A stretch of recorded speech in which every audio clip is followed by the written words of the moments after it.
జీవం గల దేవుని సంఘంలో అనగా ఆయన మందిరంలో, ఆయన ఇంటిలో జనులు ఎలాగ నడుచుకోవాలి అని ఇప్పటి వరకు ఒక 7 మెసేజెస్ దీంట్లో, అంటే ఇంట్రడక్షన్తో కలిపి 8 మెసేజెస్ మనం మాట్లాడుకున్నాం.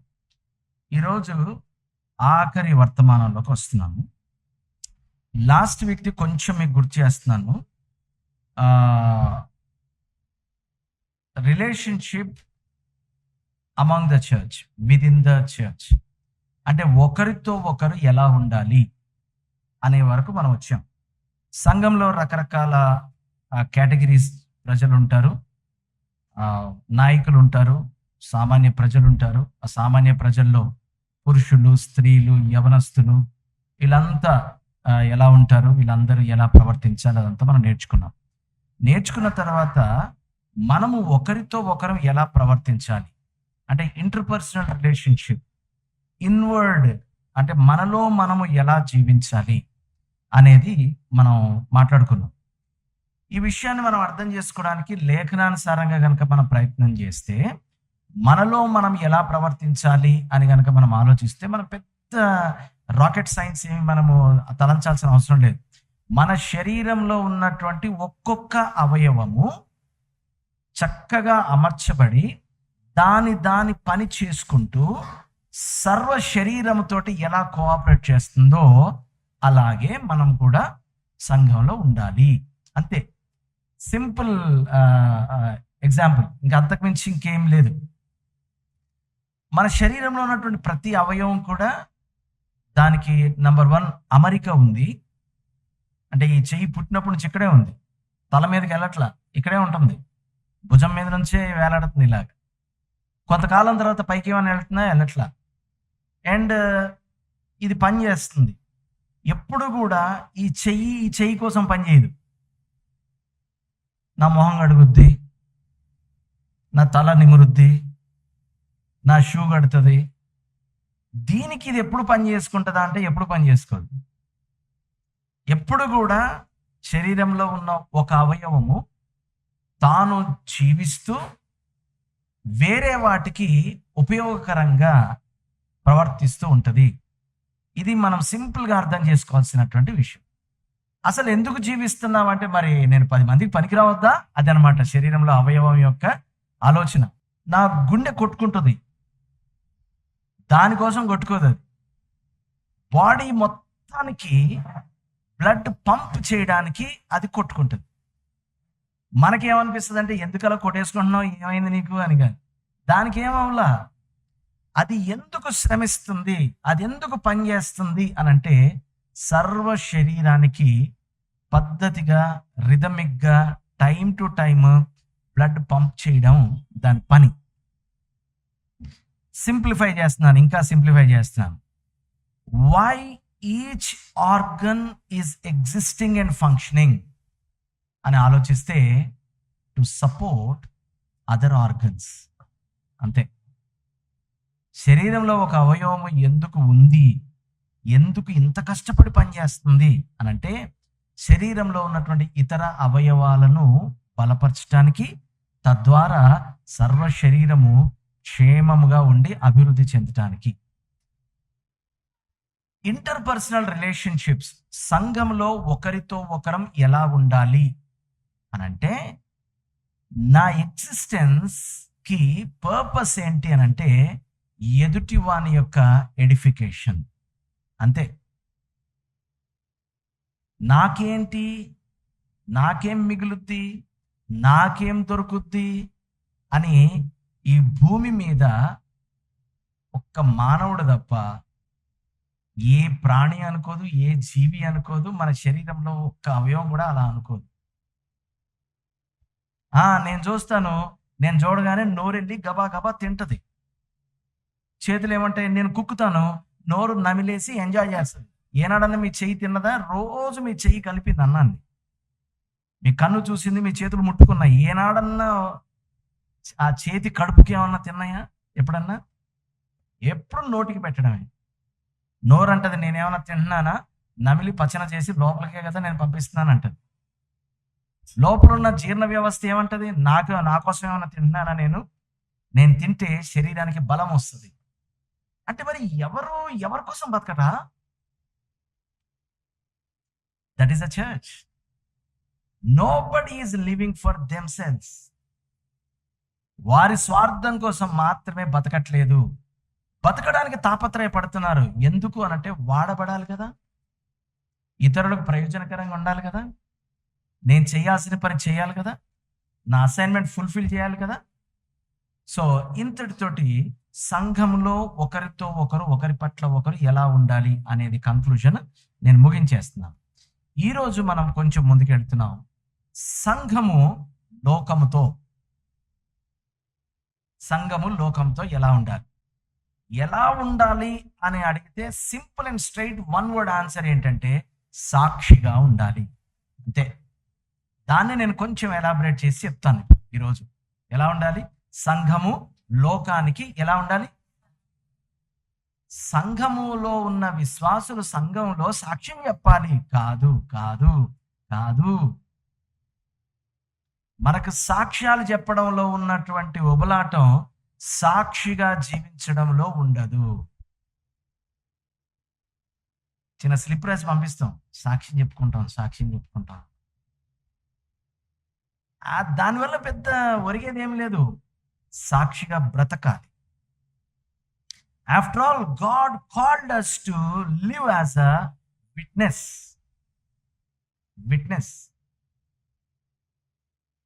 మరి ఈ కల్చర్ ఎక్కడి నుంచి డెవలప్ అయిందో తెలియదు, కానీ అది మంచో చెడో కూడా నిర్ణయించలేం. కానీ సంఘంలో సాక్ష్యాలు చెప్పడం అనేది చాలా వృద్ధిలోకి వచ్చింది. సాక్షిగా బ్రతకడం అనేటటువంటిది ఏనాడో సంఘం మర్చిపోయింది. బైబిల్ గ్రంథంలో అసలు సారాంశం అంతా ఒక్క ముక్కలో చెప్పు అనంటే మనకేం కనబడుతుందంటే, దేవుడు తన ప్రజలను మిగతా లోకానికి సాక్షులుగా ఉండమంటున్నాడు. అదే బైబిల్ సారాంశం. అంతే, అంతమించి ఇంకా సారాంశం ఏం లేదు. ఆదామును పిలుచుకున్నాడు, నా పోలిక నువ్వు, నా స్వరూపం. నువ్వేం చేయాలంటే మొత్తం సృష్టి అంతటికి నాలా ఉండు అన్నాడు. అంతే. అంటే అర్థం ఏంటి? Replicate me, represent me, B a witness for మీ. ఏమయ్యా ఆదాము, ఎవరిలాగా ఉండడానికి నువ్వు ట్రై చేస్తున్నావు అని అంటే నా పేరు చెప్పు, ఈ సృష్టి అంతటికి నా పేరు చెప్పు. అసలు ఎవరిలాగా బిహేవ్ చేస్తున్నావు నువ్వు అంటే నా పేరు చెప్పు. ఎవరిలాగా నువ్వు ఆపరేట్ చేస్తున్నావు అంటే నా పేరు చెప్పు. ఎవరిని రిప్లికేట్ చేస్తున్నావయ్యా అంటే నా పేరు చెప్పు. వీటన్నిటికీ వన్ వర్డ్ ఆన్సర్ ఏంటంటే B a witness for me, for this whole creation. Adam fail అయిన తర్వాత భూమి మీద జనులు విస్తరించారు. వాళ్ళలో నుంచి నోవాహును పిలుచుకొని ఏమన్నాడు అని అంటే, ఇదిగో లోకమంతా కూడా జలప్రళయంలో నాశనం అయిపోబోతుంది. మీరేం చేయాలి? నా కోసం నిలబడాలి. దాని అర్థం ఏంటి? You be a witness for me, for the entire world. రెండు ఎంటిటీస్ కనబడుతున్నాయి మనకి. దేవుని ప్రజలు, దేవుని ఎరుగని ప్రజలు. దేవుని ఎరిగిన వారు దేవుని ఎరుగని వారికి దేవునిని చూపించాలి. ఇంతే దేవుడు కోరుకునేది. దాన్ని ఏమన్నాడు? Being witness. ఆ తర్వాత భూమి మీద దుర్మార్గత విస్తరించింది. జనులందరూ ఎవరికి ఇష్టం వచ్చినట్టు వాళ్ళు చెదిరిపోయారు. అబ్రహాము అని ఒకడిని పిలుచుకొని ఏమన్నాడు? నేను నిన్ను ఆశీర్వదిస్తాను, నేను నిన్ను బతికిస్తాను, నేను నిన్ను వెలిగిస్తాను. ఓకే, ఎందుకు? నేను నిన్ను ఆశీర్వదించేదను అని దానికి ఒక పర్పస్ చెప్తున్నాడు. ఎందుకు? నీవు అనేకులకు ఆశీర్వాద కారకునిగా ఉండాలి. I want to bless you so you can be a blessing to the countless అన్నాడు. You are a single man, you are a single man, I will bless you. ఎందుకు అనంటే నీ ద్వారా అనేకులు ఆశీర్వదింపబడాలి. అందుకోసం నేను ఏం చేస్తానంటే నిన్ను విస్తరింపజేస్తాను. అంటే బ్లెస్సింగ్ని నేను మల్టిప్లై చేస్తాను. So that this multiplied blessing may live as a blessing to the countless, to the multitude. దాని అర్థం ఏంటి? You be a witness for me. Abraham దేవుడే దేవుడు అని ప్రజలు తెలుసుకున్నట్లు. మీకు అర్థమవుతుందా ద ప్రోగ్రెషన్ నేను ఎలా తీసుకొస్తున్నాను? దేవుడు నేలమంటితో నరుని సృజించి వారిని ఆశీర్వదించెను. ఎట్లనగా మీరు ఏం చెయ్యాలి అనంటే ఫలించి అభివృద్ధి చెంది విస్తరించి భూమిని నిండించి దాన్ని లోపరుచుకొని దాన్ని ఏలుడి. నేను మిమ్మల్ని చక్కగా నేను బ్లెస్ చేస్తాను. మీరు సర్వ సృష్టిని మేనేజ్ చేయండి, ఏలండి. యూనో, అంటే నిన్ను ఎవరైతే సృష్టిస్తున్నారో, నిన్నెవరైతే విమోచిస్తున్నారో, నిన్నెవరైతే ఆశీర్వదిస్తున్నారో ఆయనను నీవు మిగతా వాళ్ళకి బయలుపరచు, చూపించు. ఆ తర్వాత అబ్రహాము తర్వాత ఇస్సాకు తర్వాత యాకోబు తర్వాత ఇశ్రాయేలీయుల 12 గోత్రాలు. ఆ 12 గోత్రాలు విస్తరించి ఆ రామా అనేటటువంటి పట్టణంలో ఆ యొక్క ఆ గోషెను ప్రాంతంలో అక్కడ మొత్తం అక్కడంతా కూడా ఐగుప్తులో ఆ మూలన బాగా విస్తరించిపోయారు. ఇప్పుడు దేవుడు అంటున్నాడు, నేను మిమ్మల్ని విడిపించి నేను మిమ్మల్ని నడిపిస్తే మీరేం చెయ్యాలి అని అంటే మీరు లోకములో ఉన్నటువంటి ఇతర జనాంగములకు నాకు సాక్షులై ఉండు. అంటే you go and represent me to the entire world. Tell them how I have delivered you, how I have blessed you. నేను మిమ్మల్ని మన్నా ఇచ్చి ఎలా పోషించాను, పూరేళ్లను పంపి ఎలా పోషించాను, ఐగుప్తు దాసత్వం నుంచి ఎలా విడిపించాను, ఎర్ర సముద్రం ఎలా దాటించాను, యోర్దాను నది ఎలా దాటించాను. ఈ విషయాలన్నీ కూడా మీరు లోకానికి తెలియజేస్తే వారు నన్ను తెలుసుకొని నా తట్టు తిరుగుతారు. Why he did all those things? So that these people will become witnesses for God. ఆ తర్వాత వాళ్ళని గొప్ప రాజ్యంగా చేసి అంటాడు, ఈ రాజ్యాన్ని చూసి భూమి మీద ఉన్నటువంటి సకల వంశములు, సకల రాజ్యములు మీ దేవుణ్ణి తెలుసుకునేలాగా. ఇప్పుడు ఆదాము నుండి మొదలు పెడితే ఎవ్రీ విట్నెస్ ఫెయిల్. ప్రవక్తలు వచ్చి ఏం చెప్పారంటే మీరందరూ ఫెయిల్ అయ్యారు, కానీ ఒక ఆయన వస్తాడు, he will be the ultimate witness for God's goodness, love and power అని ప్రవచించాడు. ఆయన ఎవరో కాదు, is nothing but Jesus Christ. ఆయన భూమి మీదకి వచ్చాడు. భూమి మీదకి వచ్చి నేను ఆ పరలోకం నుంచి దిగి వచ్చినటువంటి ఒక మహిమలు కలిగినటువంటి మహాత్ముడిని, భూమి మీద నా మహిమలు చూపిస్తాను అన్నాడు ఆయన. ఆయన ఏమన్నాడంటే తండ్రి ఏమి చేయించున్నాడు, నేను అది అలాగే భూమి మీద చేయడం. అంటే సింపుల్ గా ఆయన ఏం చెప్తున్నాడు, I came to this world to witness the father. తండ్రిని లోకానికి బయలుపరచడానికి నేను వచ్చాను. To represent, to replicate, to witness for God. దేవుడు ఎలా ఉంటాడు అనగానే నన్ను చూడండి అంటున్నాడు. ఇలాగే ఉంటాడు అంట. తండ్రిని మాకు చూపించువా అంటే నన్ను చూడండి అంటున్నాడు. శిష్యులు వచ్చారు ఒకరోజు, యోహాను వారి శిష్యులకి ప్రార్థన నేర్పించాడు, నువ్వు మాకు నేర్పవా అంటే నేర్పుతాను. ఎందుకు నేర్పను, దానికి ఒక చిన్న ప్యాటర్న్ ఉంది అంతే. ఆ ప్యాటర్న్తో మీరు బతకండి. ఏంటి, పరలోకమందున్న మా తండ్రి నువ్వు అక్కడ ఉన్నావు, కానీ నీ పిల్లలమైన మేము ఇక్కడ ఉన్నాం. ఇక్కడ నీ నామం పరిశుద్ధపరచబడినట్లు, నీ రాజ్యం వచ్చునట్లు, నీ చిత్తం అక్కడ ఎలా జరుగుద్దో ఇక్కడ కూడా అలా జరుగునట్లు మేము చూస్తాం కదా, నీకెందుకు అని మీ తండ్రికి చెప్పండి. అంటే ఏం చెప్తున్నారు? సింపుల్గా చెప్పండి, ఏం చెప్తున్నారు? We will be your witnesses అని దేవుడి దగ్గర ఒప్పుకోండి. మరి ఆ విట్నెసెస్గా ఉండాలంటే మీరు బతకాలిగా. కాబట్టి మా అనుదిన ఆహారం నేడు మాకు దయచేయండి అని చెప్పి దేవుడిని అడగండి. ఆయన మీకు తినుటకు ఆహారాన్ని ఆయన సమకూరుస్తాడు. మరి ఈ పనిలో మీరు ముందుకెళ్తుంటే ఏమన్నా అంత ఎర్రతివాసి పరిచినట్టు అంత ప్రజలు బ్రహ్మరథాలు కడతారు అనుకుంటున్నారా? కట్టరు. మీకు చాలా మంది శత్రువులు ఉంటారు, వాళ్ళందరూ మీరు క్షమించుకుంటూ వెళ్ళండి. అప్పుడు దేవుడు కూడా మిమ్మల్ని క్షమిస్తాడు. సాతాను ఊరికే ఏం ఊరుకోడు, మిమ్మల్ని శోధనలో పడేస్తాడు. ఆ శోధనలో పడకుండా మీరు జాగ్రత్తగా ఉండండి. ఎందుకనంటే everything is under control of God your father. కాబట్టి మీరు ఆయన కంట్రోల్లోకి రండి. ఏమన్నాడంటే ఆయన కంట్రోల్లో ఉండి ఆయన లోకానికి చూపించండి. అయిపోయిందా?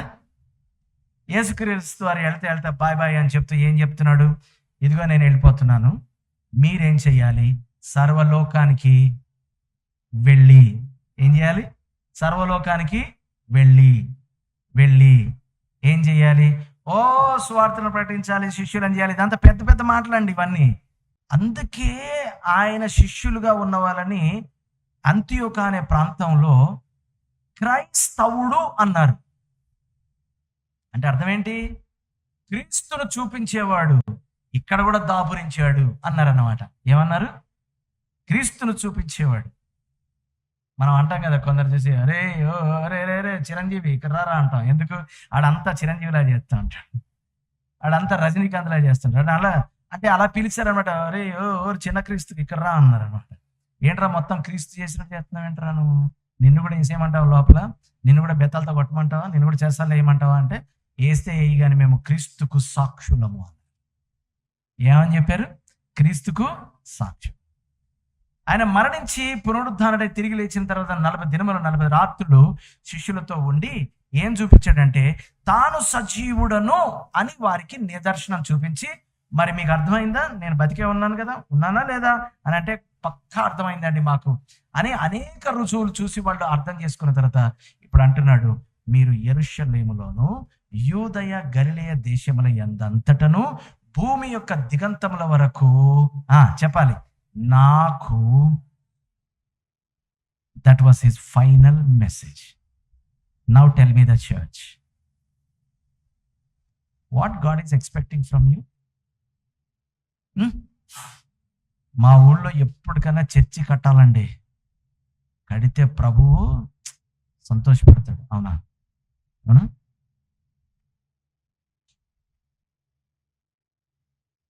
నేను మొక్కుకున్నానండి ఈ చర్చిలో ఒక 100 కుర్చీలు ఇవ్వాలని, అప్పుడు దేవుడు సంతోషిస్తాడు.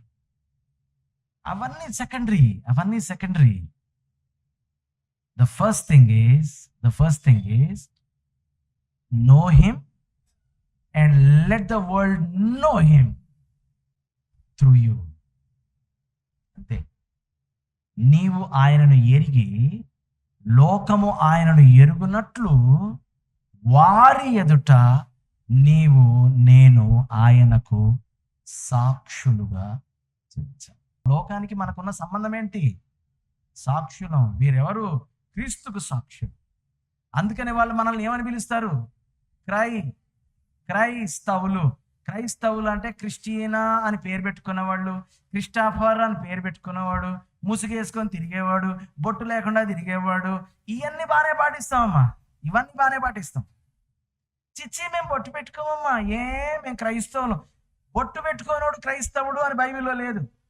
మట్లు పెట్టుకోనోడు క్రైస్తవుడు, పుస్తల తాడు వేసుకున్నాడు క్రైస్తవుడు కాదు.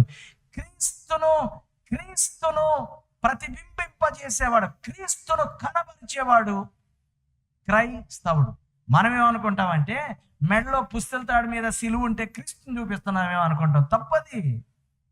నుదుటి మీద బొట్టు లేకపోతే చూసావా, క్రీస్తుని చూపిస్తున్నాను నేను. ఇవన్నీ కూడా మైనర్ థింగ్స్. ఇవన్నీ కూడా మైనర్ కూడా కాదు, మైన్యూట్ కూడా కాదు. మ్యాథ్స్ లేదా అంటారబ్బా, ఆ zero value, negligible. These are all negligible things. నన్ను చూసావు ఎప్పుడన్నా? ఎప్పుడు వైట్ అండ్ వైట్లో ఉంటాను తెలుసా? ఎందుకంటే నేను పాస్టర్ అండి, క్రిస్టియన్ని నేను. వైట్ అండ్ వైట్ ఉంటే లోకం నిన్ను చూసి వైట్ అండ్ వైట్ అనుకుంటుందా? ఏమనుకుంటుంది నేను చూసి?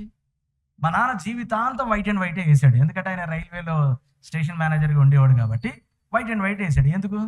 అది ఆయన యూనిఫామ్. అది వైట్ అండ్ వైట్ వేసిన ప్రతి వాడు క్రైస్తవుడా, పాస్టరా? సో వన్ వర్డ్ని నేను మీ ముందు ఉంచుతున్నాను. అక్కడ నుంచి మనం ముందుకు వెళ్తాం. ఓకే, ఏంటి అని అంటే, it is God's plan and purpose over our lives that we must live as witnesses to him. Police అనే ఒక డిపార్ట్మెంట్ ఉంది. ఆ డిపార్ట్మెంట్లో పనిచేసే ఆయన్ని పోలీస్ ఆయన అంటారా అనరా? అంటారా చెప్పండి రా, అంటారా అనరా? అంటే ఇంకా పోలీస్ అంటే నువ్వేనా? ఇంకా మొత్తం పోలీసింగ్ అంతా నువ్వే కాదు. I represent policing in this state. Railway అయినా అంటారు. అంటే రైల్వే అంటే ఆడేనా మొత్తం రైల్వేనా? కాదు, ఈ రిప్రజెంట్స్ రైల్వే. ఆ బ్యాంక్ వాళ్ళు అంటారు, అంటే నువ్వు బ్యాంకా? కాదు. చూడండి, అంటే మనము ఏ ఐడెంటిటీని క్యారీ చేస్తున్నామో ప్రజలు దాని యొక్క రిప్రజెంటేషన్ని మన మీద ఆపాదించి చూస్తారు. అందుకే మనల్ని క్రైస్తవులు అన్నారు. అంటే వీడు క్రీస్తును చూపించేవాడు అని చెప్తున్నారనమాట. వీడు క్రీస్తును కలిగి ఉన్నవాడు అంటున్నారనమాట. వీడు క్రీస్తు వంటి వాడు అంటున్నారనమాట. వీడు క్రీస్తును లోకానికి పరిచయం చేస్తాడు అంటున్నారనమాట. అది ఎంత సింపుల్ అంటే, ఇది లైట్ అంటే అర్థం ఏంటి? అది లైటింగ్ ఇస్తుంది కాబట్టి అంతే. ఇలా చెప్పుకుందాం ఒకసారి. I'm a witness. దేనికి విట్నెస్? నేను కలిగి ఉన్న దానికి విట్నెస్. ఒక ఇద్దరు విశ్వాసులు గుడికి వెళ్తున్నారు. పగలు ప్రార్థన సమయంలో వెళ్తుంటే అక్కడ కుంటివాడు కూర్చున్నాడు. వాడికి ఏం కావాలి? వెండి బంగారు నాణ్యాలు కావాలి. వాడికి కావాల్సింది అది. వీళ్ళు ఏమన్నారు? వెండి బంగారములు మా యొద్ద లేవు గాని మాకు కలిగినదే మేము ఇచ్చుచున్నాం. ఏమి కలిగి ఉన్నారో నెక్స్ట్ చెప్తున్నారు. ఏం కలిగి ఉన్నారంట? నజరేయుడైన యేసు నామమున ఏం కలిగి ఉన్నారాళ్ళు? మాకు కలిగి ఉన్నది మేము నీకు ఇచ్చుచున్నాము. నజరేయుడైన యేసును మేము కలిగి ఉన్నాము. ఆ నజరేయుడైన యేసు నామమున అన్నారు. What they were carrying? They were carrying Christ. నా యందు ఉన్న క్రీస్తు, నాలో ఉన్న క్రీస్తు. ఏమనంటే అప్పుడు ఉండేవాడు, ఇప్పుడు వెళ్ళిపోయాడండి అనడానికి కూడా వీల్లేదు. ఏమంటాడు? ఆయన మీలోను మీతోనూ నిత్యము ఆయన పరిశుద్ధాత్మ ద్వారా నివాసం చేస్తున్నాడు. ఆదివారం ఉంటాడండి, సోమవారం వెళ్ళిపోతాడండి. ఎందుకంటే మరి అక్కడ భక్తులను కూడా ఆదరించాలి కదండి, అక్కడికి వెళ్ళిపోతాడండి. సోమవారం దేవుడు, మంగళవారం దేవుడు లేడు. ఆయన మనలోను మనతోనూ నిత్యము. అందుకని ఆయన ఏమన్నాడు? ఇదిగో అంటే అర్థం ఏంటి? Attention, hello, I am with you for ever. ఇదిగో మీతో కూడా ఎంతకాలం? సదాకాలం. మరి పడుకున్నాడేమో, కొనుకాడు, నిద్రపో. ఈ మధ్య నేను సరిగా లేను, అందుకే నన్ను వదిలేసాడేమో, విడువడు, ఎడబాయాడు. Hallelujah. Where is Christ? Where is God? క్రైస్తవులు చెప్పాలి, దేవుడు ఎక్కడ ఉంటాడు? చెప్పండి. మనలో ఏం కాదు. నేనెవరు? ఆయన చూపించే ఒక సాధనాన్ని. నన్ను ఏమంటారు? విట్నెస్ అంటారు, సాక్షి. ఇక్కడొక్క మాట చెప్పి నేను ముందుకెళ్తాను. సాక్షిగా బ్రతకడం అంటే మనము వీధికి వెళ్ళి మూలకి వెళ్ళి ఇక రేపు నుంచి వినయ్ ఏం చేయాలంటే ఒక దొడ్డు బైబిల్ పట్టుకొని బ్యాంకుకి వెళ్ళాలి. టేబుల్ మీద బైబిల్ అలా ఓపెన్ చేసి పెట్టాలి. ఎవరైనా కస్టమర్ లోపల రాగానే నేను క్రైస్తవుడు తెలుసా నీకు అని చెప్పకనే చెప్పాలి. అదండి సాక్షి అంటే. మెడలో ఒక 2 తులాలు బంగారు చైన్ చేసుకొని ఒక బటన్ ఇప్పేసి సిలువ కనబడేలాగా ఇలా ఇలా అంటుండాలి. అప్పుడప్పుడు అంటుంటే చూసి, ఓ మీరు క్రైస్తవులా అని తెలుసుకోవాలి. అలా సాక్ష్యం అని చెప్పాలి బ్రదర్. అలా అనమాట. ఎవడు కనీసం అకౌంట్ అప్పుడు ఓపెన్ చేయడానికి వచ్చినా మరి ఆయన లోపల రమ్మను అని చెప్పి అకౌంట్ ఓపెన్ చేస్తాను. కానీ బ్రదర్, ఈ అకౌంట్లు ఈరోజు ఉంటాయి, పోతాయి, పరలోకంలో అకౌంట్ తెరిచావా అని వాడిని అడగాలి. అడిగితే వాడు పరలోకం అకౌంటా ఇదేంటి బ్రదర్ అనగానే అప్పుడు బైబిల్ తెరిచి వాడికి సువార్త చెప్పి, ఇదిగో భూమి మీద నువ్వు కూర్చుకున్నది చిమ్మెట కొట్టేస్తుంది, దొంగలు దాన్ని దొంగిలిస్తారు, పరలోకమందు నువ్వు ధనం కూర్చుకోవాలి అని మీ బ్యాంకులో అకౌంట్ ఓపెన్ చేయడానికి వచ్చిన ప్రతి ఓడిని ప్రభువులోకి నడిపిస్తున్నావా సహోదరుడా? అది కదా సాక్షిగా జీవించడం అంటే. రేపటి నుంచి నువ్వు సాక్షిగా బ్రతకు. మోకాళ్ళేసి నడుచుకుంటే ఇక్కడికి రా, నేను ప్రార్థన చేస్తా. ఇక నువ్వు సాక్షిపై ఉండు. ఎంత బాగుందో కదా ఇలా చెప్తే. బాగుంది, పాసిబిలిటీ కనబడుతుంది ఇక్కడ కదా. గాంధీ జయంతి అవుతుందండి. అదేంటో మా గుళ్ళో మా స్కూల్లో ప్రతిరోజు గాంధీ తాత బొమ్మకి దండేసి అందరు బొట్లు పెట్టుకొని, నేను పెట్టుకోను అమ్మా, నేను పెట్టుకోను. సాక్షి. అక్కడ అట్టిపళ్ళు కోసేసి పంచదార వేసేసి అందరికి ఆ కొబ్బరి ముక్కలు అట్టిపళ్ళు అంటారు. నేను వెంటనే వాళ్ళకి తెలిసిపోద్ది ఏమని, నేను క్రైస్తవుడిని అని. అవన్నీ సీమటపాకాయలు అప్పడాలు అనమాట. ఇవన్నీ అవి ఏం పనికిరావు. అవి ఏం పనికిరావు. సాక్షిగా బతకడం అంటే ప్రతి ఓడిని రోడ్డు మీద పట్టుకొని కాలు రుచ్చుకొని వాడికి వాక్యం చెప్పి, నువ్వు నమ్మితే పరలోకం పోతావు, నమ్మకపోతే నరకం వెళ్ళిపోతావు, తస్మాత్ జాగ్రత్త, ఏమనుకుంటున్నావు అని తొడగొట్టి మీసం మేలేసి వచ్చేయడం కాదు. ఇవి కాదు సాక్ష్యం చెప్పడం అంటే. ప్రతి చోట వాక్యం చెప్పడం, ప్రతి ఓడిని పట్టుకొని బుర్ర తినేయడం, బాబాయ్ వచ్చుచున్నారు క్రైస్తవులు అని జనాలు పారిపోయేలాగా ఇలా మనం చేయడం, అది కాదు సాక్ష్యం చెప్పడం అంటే. అదే మనం ఈరోజు నేర్చుకోబోతున్నాం. నంబర్ వన్ మనము లోకానికి ఏమవుతాము అంటే సాక్షులం అవుతాం.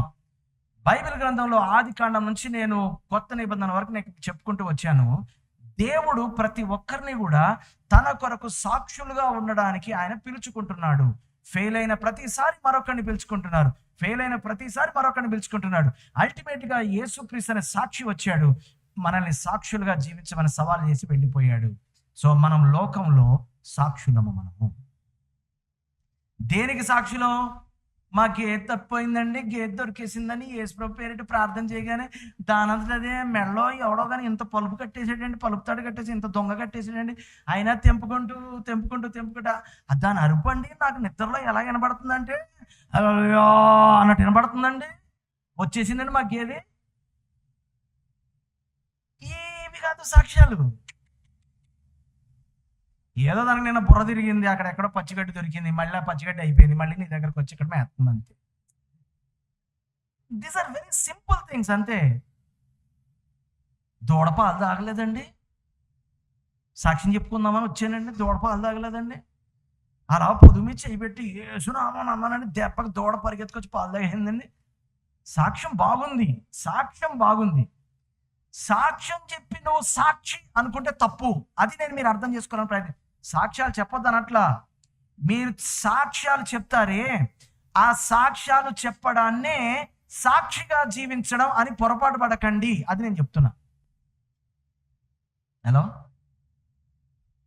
చర్చిలో సాక్ష్యం చెప్పేసి సాయంకాలం ట్రైన్ ఎక్కేసి సీట్లో కూర్చొని ఆ రాత్రి చదవాల్సిన బైబిల్ లేఖనం చదివేసి ప్రభువా నీవే కలవని బ్యాగ్లో బైబిల్ పెట్టేసి ఇలా కూర్చొని ఒక మోకాళ్ళు అరిపోయిన ముసలాం వచ్చి, బాబు ఇల్లు ఏర్పడుతున్నా కదా 11 కొనుక్కున్నాం ఎలా వదలగా.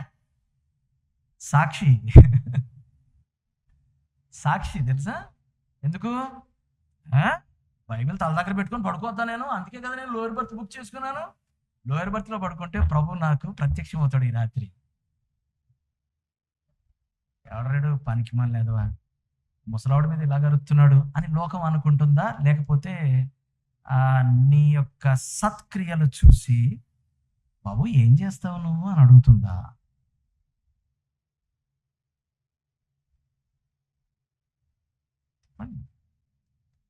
ఏం చేస్తానా అంటే బీటెక్ చదువుతున్నానా అంటే ఇంత మంచితనం ఎలా అబ్బిందయ్యా నీకు? నాలో ఉన్నవాడు ఇలాంటి వాడే, కాబట్టి నేను అలాగే ఉంటాను. నేను ఇది సాక్ష్యం.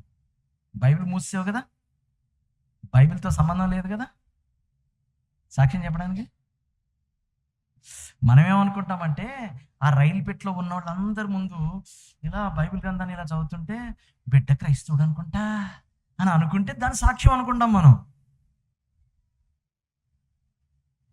నంబర్ 1 సాక్షులుగా ఉండాలి. నంబర్ 2 మనలో ఉన్న క్రీస్తుకు సాక్షులుగా మనం ఉండాలి. అంటే క్రీస్తును ప్రతిబింబింప చేయాలి. మన ద్వారా క్రీస్తు ప్రకాశించాలి. మనలో నుండి ఏ వెలుగు రావాలి? వాక్యానుసారంగా చెప్తున్నా, ఏ సువాసన రావాలి మన లోపల నుంచి? క్రైస్తవ సువాసన కాదు, క్రీస్తు సువాసన రావాలి మనలో నుంచి. క్రీస్తు వెలుగు బయటికి రావాలి. క్రీస్తు మనలో నుండి బయటకి ఇలాగా విరజిమ్మాలి. ఇలాగా దట్ ఈస్ కాల్డ్ సాక్షిగా బ్రతకడం అని. మెడలో వేసుకున్న సిలువ, నెత్తి మీద వేసుకున్న కొంగు, పెట్టుకున్న పేరు, ఇక్కడ నుంచి ఇక్కడ దాకా సిలువ, ఇలాగ పచ్చబొట్టు, మెడ మీద ఇలా పచ్చబొట్టు, ఇలా సిలువ వేసుకుంటే నువ్వు క్రైస్తవ సాక్షివేం కాదు, అవ్వవు. ఆయన కొరకు సాక్షిగా ఉండాలి. నేను కొన్ని లేఖనాలు మీకు చెప్తాను, మీరు ఇంటికి వెళ్ళిన తర్వాత మీరు చదువుకోండి. మత్తయి సువార్త 5వ అధ్యాయం 13 నుంచి 16 వచనాలు, ఫిలిప్పీ పత్రిక 2వ అధ్యాయము 14 నుంచి 15 వచనాలు, 1 పేతురు 2వ అధ్యాయము 12వ వచనము మీరు చదువుకోండి. మత్తయి సువార్త 5వ అధ్యాయము 13 నుంచి 16 వచనాలు, ఫిలిప్పీ పత్రిక 2వ అధ్యాయము 14 నుంచి 15 వచనాలు, 1 పేతురు 2వ అధ్యాయము 12వ వచనము మీరు చదువుకోండి. మత్తయి సువార్త 5వ అధ్యాయంలో నుంచి నేను చదువుతాను. ఓకే, కొన్ని విషయాలు మీకు ఇవన్నీ బాగా తెలిసిన విషయాలే కాబట్టి నేను ఎక్కువసేపు దాంట్లో డ్వెల్ అవ్వను, జస్ట్ మీకు జ్ఞాపకం చేస్తాను. ఓకే, మీరు ఒకవేళ బైబిల్ తెరిస్తే మీరు కూడా బైబిల్ తీసి మీరు ఏం చేయాలనంటే ఇలా ఎవరో ఒకరిని చూపించాలన్నమాట. నేను మిమ్మల్ని చూపిస్తాను, మీరు నన్ను చూపించాలి, పక్కన చూపించాలి. ఓకే, చదువుదామా 13వ వచనం నుంచి. 1 2 3 హియర్ వి గో. మత్తయి సువార్త 5వ అధ్యాయం 13వ వచనం, కొత్త నిబంధనలో 5వ పేజీ అండి. ఓకేనా, క్రొత్త నిబంధనలో 5వ పేజీ. అందరు ఎక్కడ ఉన్నారా? ఓకే, 1 2 3. మీరు లోకమునకు ఉప్పై ఉన్నారు. ఉప్పు నిస్సారమైతే అది దేని వలన సారము పొందును? అది బయట పారవేయబడి మనుషుల చేత తొక్కబడికే గాని మరి దేనికి పనికిరాదు. మీరు లోకమునకు వెలుగై ఉన్నారు. కొండ మీద ఉండు పట్టణము మరుగై ఉండనేరదు. మనుషులు దీపము వెలిగించి కొంచెం కింద పెట్టరు గాని అది ఇంట ఉండు వారందరికీ వెలిగించుటకై దీపస్తంభం మీద పెట్టుదురు. మనుషులు మీ సత్క్రియలు చూచి పరలోకమందున్న మీ తండ్రిని మహిమపరచునట్లు వారి ఎదుట మీ వెలుగును. హల్లెలూయా. ఏమంటున్నాడు? చాలా సింపుల్గా చెప్తున్నా, మీరు లోకమునకు, అంతే. మీరేంటంట? మీరు లోకమునకు వెలుగై ఉన్నారు. మీరు లోకమునకు ఉప్పై ఉన్నారు. మీరు మీకు కాదు, మీరు లోకమునకు ఉప్పై ఉన్నారు. మీరు లోకమునకు వెలుగై ఉన్నారు. ఓకేనా? మీరు మీ సత్క్రియలు వారి ఎదుట, లోకం ఎదుట చెప్పిస్తే మీ పరలోకపు తండ్రిని వాళ్ళు గుర్తుపడతారు.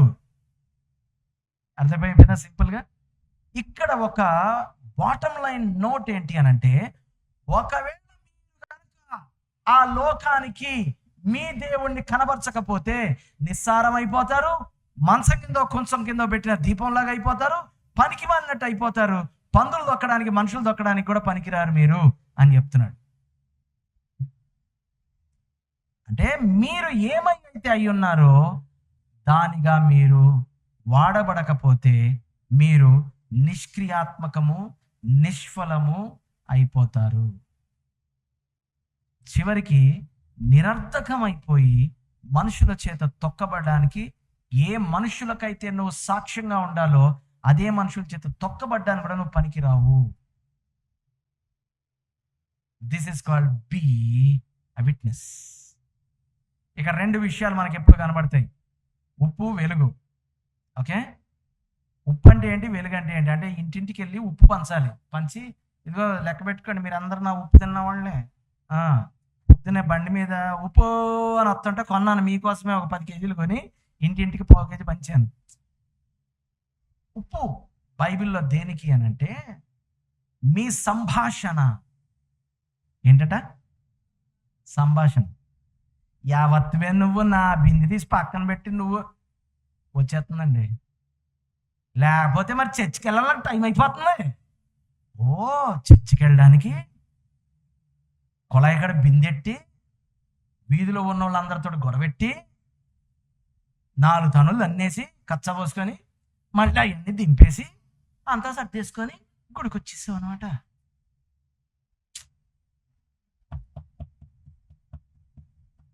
మీరు కుళాయి కాడ ఉప్పు వేసినట్టు మాట్లాడాలి. ఎలాగా? చూడగానే ఉప్పు ఏ రంగులో కనబడుతుంది? తెల్లగా. అంటే మీ సంభాషణ ఎలా ఉండాలి?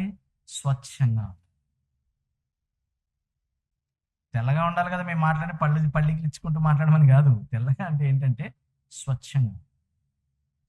ఉప్పు ఎక్కడైతే ఉంటుందో అక్కడ రుచి ఉంటుంది. అన్నేసి చూడు, నన్నేసి చూడు అన్నట్టు ఉంటుంది దాని లెక్క. ఇన్ని రోజులు మన వీధి వేరురా, పలానా ఫ్యామిలీ వచ్చాక మన వీధికి రుచి వచ్చింది, మన పేటలోకి రుచి వచ్చింది, మన కుటుంబంలోకి రుచి వచ్చింది. అంతేకాదు, వ్యవస్థ పాడైపోకుండా సంవత్సర కాలం ఆవకాయ పచ్చడి నిలవ ఉండాలి అని అంటే ఉప్పు వేయాల్సిందే. కేజీ మొక్కలకి 10 కేజీలు నూనె పోసిన బూజు పట్టేస్తుంది. ఉప్పు వేయాలి. అంటే మన సంభాషణ ఎలా ఉండాలి అంటే, నిలిపి ఉంచేలాగా, రుచిని తీసుకొచ్చేలాగా, సారం లేని జీవితాల్లో సారాన్ని తెచ్చేవాళ్ళగా, స్వచ్ఛంగా, వినువారికి మేలు కలుగునట్లు మన సంభాషణ ఉప్పు వేసినట్టుండాలి. సో ఉప్పు అని అంటే ఏంటంటే మన మాటల గురించి మాట్లాడుతున్నాడు. మన మాటల గురించి. వారి నాలుకలో ఏముందంట? విషం ఉందంట. మన నాలుకలో విషం ఉండకూడదు. ఏముండాలి చెప్పండి? ఏముండాలి? అంటే నాలుగు మీద ఉప్పు వేసుకొని అని మాట్లాడాలి. ఇలాగా మీరు మాట్లాడుతుంటేనే ఉప్పు వచ్చేస్తుందండి మొహం మీదకి. అందుకే లక్షణాలు చెప్పాను, ఉప్పు లక్షణాలు చెప్పాను. మన మాటలు స్వచ్ఛంగా ఉండాలి. స్వచ్ఛత అంటే ఏంటి? నిర్మలము, దాన్ని స్వచ్ఛత అంటారు. నిర్మలము అంటే అర్థం ఏంటి? మలినము లేనిది అని అర్థం అనమాట. అంటే మన మాటల్లో ఏముండకూడదు? మాలిన్యం ఉండకూడదు. అమ్మ బాబోయ్, నోట్లో నోరు పెట్టకూడదమ్మా బాబు. ఎవరైనా నోట్లో నోరు పెడతారండి? దాని అర్థం ఏంటి చెప్పండి? నోట్లో నోరు పెట్టకూడదంటే, నోట్లో నోరు పెట్టకూడదంటే ఏంటి? ఆయన్ని కదిలిస్తే కంపే. ఎందుకు? దాంట్లో స్వచ్ఛత లేదు, సారం లేదు. ఏ జీవితాన్ని కానీ, ఏ కుటుంబాన్ని కానీ, ఏ వ్యవస్థను కానీ నిలిచి ఉంచదు. చెడగొట్టేస్తాడు అంతే. వచ్చాడంటే నిన్నే పెట్టుకున్న కొత్త అవకాశాన్ని కూడా పాడు చేస్తాడు. అదనమాట ఉప్పు. వెలుగు అంటే ఏంటి అని అంటే యాక్షన్స్. వెలుగు అని కొత్త నిబంధనలు ఎక్కడుందో దాని అర్థం ఏంటంటే, దానికి పర్యాయ పదం ఏంటి అంటే ఒబీడియన్స్ అని అర్థం. ఆయన వెలుగులో ఉండి నడుచుకున్నట్లు. ఏంటంట? ఆయన వెలుగులో ఉండి నడుచుకొనినట్లు మీరును మీరును అంటే అర్థం ఏంటి? ఆయన ఎలాగైతే ఒబీడియంట్గా ఉన్నాడో మీరు కూడా అలా ఒబీడియంట్గా ఉండండి. వెలుగు అనంటే వెలుగు కాదు. ఏం వెలుగు కాదు? వెలుగు అనంటే క్రియలు, యాక్షన్స్. వెలుగు సంబంధుల వలె, వెలుగు దాని క్రియలు అన్నాడు. when the New Testament is speaking about light, it is speaking about our actions. లోకానికి రెండు ప్రధానమైన విషయాలు మన గురించి కనబడాలి: మన మాటలు, మన క్రియలు. And the next thing I wanted to remind you is, witnessing అనేది ఇట్ షుడ్ బి ఇంటెన్షనల్. అంటే మనము ఉద్దేశపూర్వకంగా, పూనుకొని, ఇష్టపూర్వకంగా సాక్షులై జీవించాలి. యేసుక్రీస్తు వారు శిష్యులను పిలిచి, మీరు లోకములకు వెలుగయ్యుందురుగాక 3 సార్లు ఆమేన్ చెప్పండి అన్నాడా? అన్నాడా? అంటే ఆయన ఇలా పలకగానే వాళ్ళు ఇలాగా విట్నెస్లు అయిపోయారా? అవునా? మీరు లోకమునకు, సర్వలోకమునకు వెళ్ళి సర్వ సృష్టికి సువార్తను ప్రకటించుడు. మీరు ప్రకటించండి. మీరు యెరూషలేములోను, యూదయ గలిలయ దేశముల యందును, భూమి యొక్క దిగంతముల వరకు నాకు సాక్షులై ఉండండి ఉందురుగాక అని ఆయన చేతులెత్తి వారిని దీవించి పరలోకమునకు వెళ్ళిపోయాను. అవునా? కాదు, అసైన్మెంట్ ఇచ్చి వెళ్ళిపోయాను. It is purely our choice. మన ఇష్టం. మనం ఉండాలనుకుంటే ఉండొచ్చు, లేదంటే ఆయన బలవంతం చేసి మెడబట్టి వంచేసి, ఎరా ఏం చెప్పాను నీకు, సాక్షిగా ఉండమని చెప్పాను కదా, ఉండు ఉండు ఉండు అండవు. మనం ఉండాలి. Being witness is very intentional, very much intentional. మన ఇష్టం. మన ఇష్టమైతే ఉండొచ్చు, లేకపోతే లేదు. ఆయన ఏం మనల్ని బలవంతం చేయడు, బలాత్కారం చేయడు. మరి అలాగా విట్నెస్గా ఉండాలి అని అంటే దేనికి విట్నెస్గా ఉండాలో మనం నేర్చుకున్నాం. ఆయనకు కదా, ఆయనకు విట్నెస్ అయి ఉండాలి అని అంటే, ఇప్పుడు మన రక్తంలో చక్కెర ఉందనుకోండి,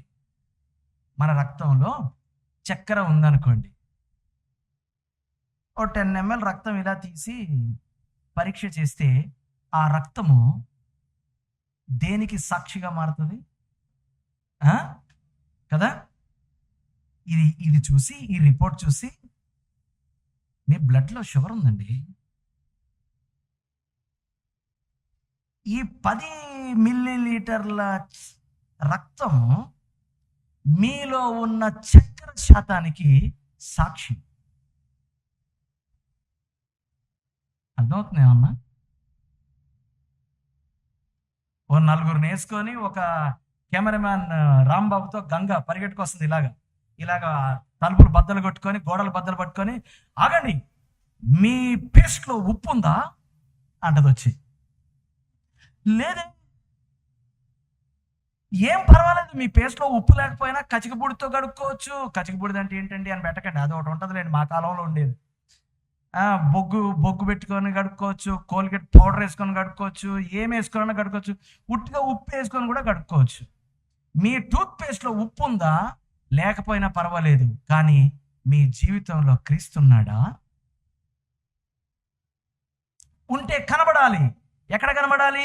మీ మాటల్లో కనబడాలి, మీ క్రియల్లో కనబడాలి, మీరు తీసుకునే ప్రతి తీర్మానంలో క్రీస్తు కనబడాలి. In every word and in every action and in every decision you make, ఎవరు కనబడాలి? క్రీస్తు కనబడాలి లోకానికి. ఫలానా వాడు అలా ఎందుకు మాట్లాడతాడు అని అంటే, ఆ మాటల్లో చూసావా వాళ్ళ దేవుడు కనబడతాడు. ఫలానా వాడు ఎందుకు అలాంటి క్రియలు చేస్తాడంటే, వాడి క్రియలు చూసావా వాళ్ళ దేవుడు కనబడతాడు. వాళ్ళు ఎందుకంటే అలాంటి నిర్ణయాలు తీసుకుంటారు?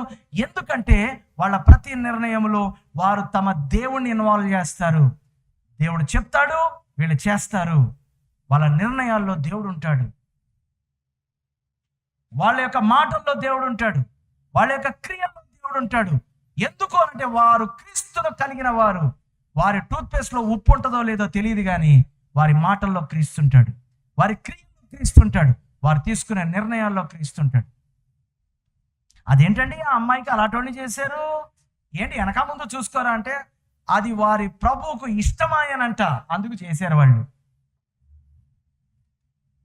నిర్ణయాలు, మాటలు, క్రియలలో ఎవరు ఉండాలి? క్రీస్తు ఉండాలి. ఆ క్రీస్తుని లోకం గుర్తుపడుతుంది. ఓ, వీళ్ళ నిర్ణయాల్లో క్రీస్తున్నాడు.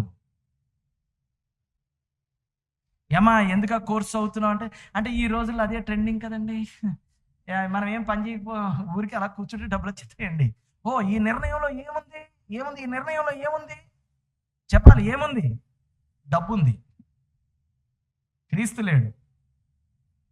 మీరు దయచేసి నన్ను మిస్రీడ్ చేయకండి. అంటే ఏంటి, ఉద్యోగాలు చేయకూడదా, డబ్బులు సంపాదించుకోకూడదా, మేము మీకులాగా అన్ని వదిలేసి బైబిల్ పట్టుకొని తిరగాల మేము లోకమంతా అని మిస్అండర్స్టాండ్ చేసుకోకండి. No no no no no no no. మీరు డబ్బు సంపాదించుకోవాలి, ఇల్లు కట్టుకోవాలి, పెళ్ళిళ్ళు చేసుకోవాలి, ఈ భూమి మీద మీరు విస్తరించాలి కాదని నేను అనట్లా. కానీ ఒక నిర్ణయం తీసుకున్నావు, ఎందుకు అని అంటే దాంట్లో క్రీస్తున్నాడు అని చెప్పగలిగితే నువ్వు క్రైస్తవుడి. లేదంటే లోకానికి నేను క్రైస్తవుని కాదు అని ప్రకటిస్తున్నావు అని అర్థం.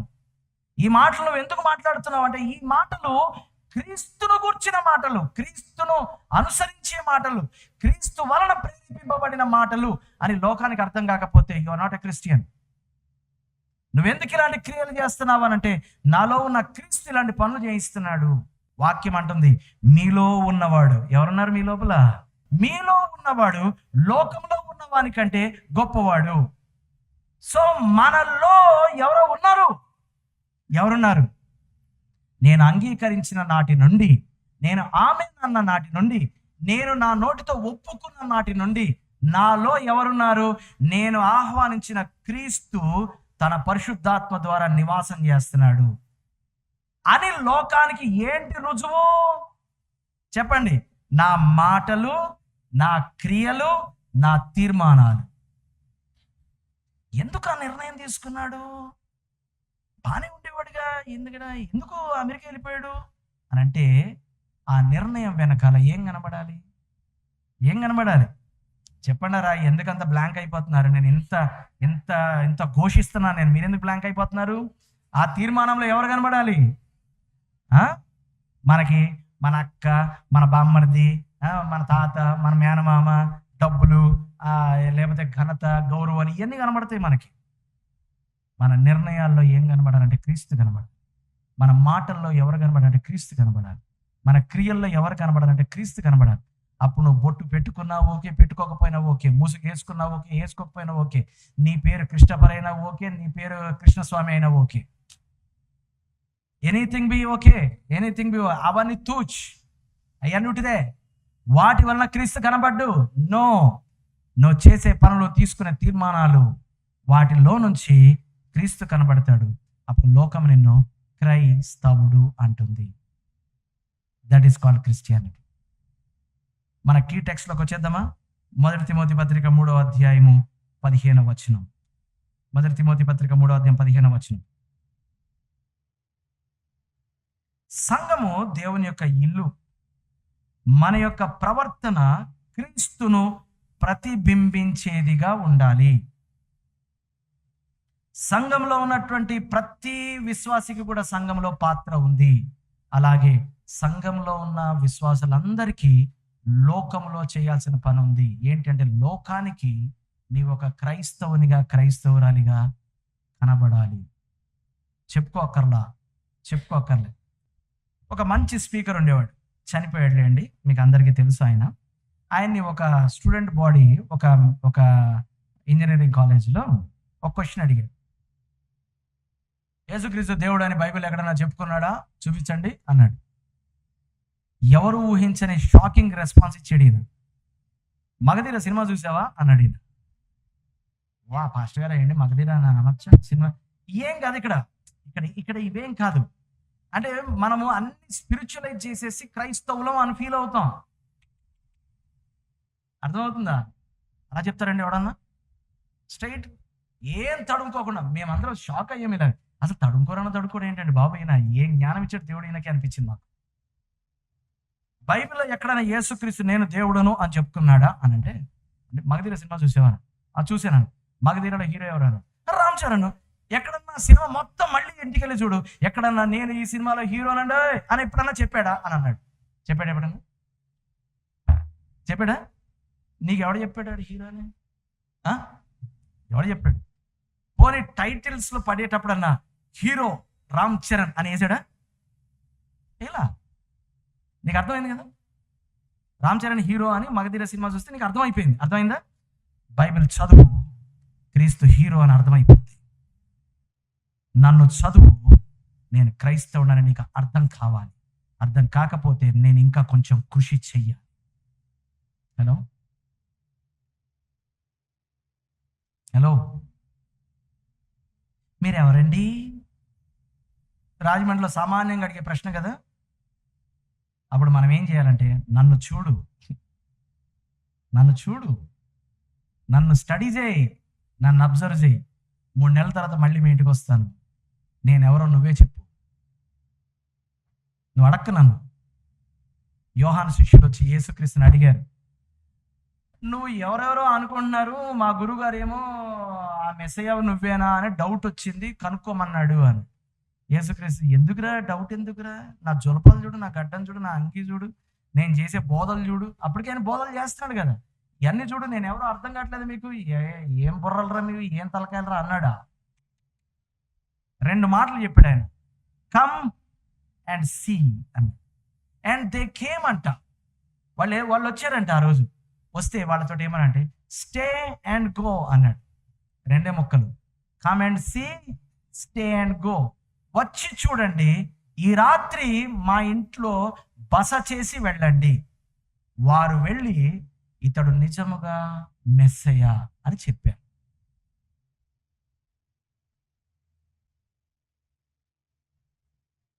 మీరెవరండి? చాలా విన్నామండి మీ గురించి. చాలా సంఘాలు స్థాపించినటువంటి చాలా పెద్ద సంఘ స్థాపకుడు అంటే పెద్ద పాస్టర్ అంట కదండి మీరు. ఏమోనండి నాకు తెలియదు. వచ్చి చూడండి, ఓ 2 రోజులు మా ఇంట్లో ఉండి వెళ్ళండి. వెళ్ళేటప్పుడు వీళ్ళు క్రైస్తవులు ఏంటండి, వీడు పాస్టర్ ఏంటండి అంటారా? లేకపోతే నిజముగా ఈ కుటుంబం క్రైస్తవ కుటుంబం అని వెళ్తారా? మీరు కాదు మీ గురించి మాట్లాడేదంట. ఎవరు మాట్లాడాలంట? పొరుగువాడు మాట్లాడాలంట. మీరు క్రైస్తవులా కాదు మాట్లాడతారు. మన పొరుగు వాళ్ళు ఎప్పుడు స్టార్ పెట్టాడు కదరా క్రిస్మస్ పండక్కి, క్రైస్తవులే అవి కాదు. ఒరే మనమేమో మన పండక్కి ఇస్తామా, వాళ్ళ పండక్కి కేక్ ఇస్తారా అంటే మరి క్రైస్తవుడా కదా? అవి కాదండి క్రైస్తవ ముద్రలు. ఈ పేటలో ఉన్న వాళ్ళందరి మాటలు చూడు, వాళ్ళ మాటలు చూడు. అందరి క్రియలు చూడు, వాళ్ళ క్రియలు చూడు. అందరి నిర్ణయాలు చూడు, వాళ్ళ నిర్ణయాలు చూడు. ఎందుకు అలా ఉంటారు? వాళ్ళలో విచిత్రమైన బ్యాచ్ రా బాబు. పెక్యూలియర్ పీపుల్ బైబిల్లో ఉంది. పెక్యూలియర్ పీపుల్, సెట్ అపార్టెడ్, వేరుపరచబడిన జనాంగం. మనలోనే ఉంటారు, మనలో కలవరు బాబు, పేడ పురుగుల్లాగా. ఎందుకంటే ఈ లోకంలో ఉన్నాం కానీ ఈ లోకపు వారం కాము అన్నట్టు బతుకుతూ ఉంటారు. ఏంటో పెక్యూలియర్ పీపుల్. మనమందరం పొలవమని ముందు పంచదార నాకు ఇస్తావులేమని గొడవ పడతామా? అయిపోతే అయిపోయింది, ఉంటే ఉంది, కానీ మేము మాత్రం గొడవలు పడమని చెప్పి వస్తారండి. ఎందుకు వాళ్ళు ఎలా పైకి వస్తారు? వాళ్ళు ఎలా పైకి, ఎందుకు ఎలా ఉంటారు వాళ్ళు? క్రైస్తవులు.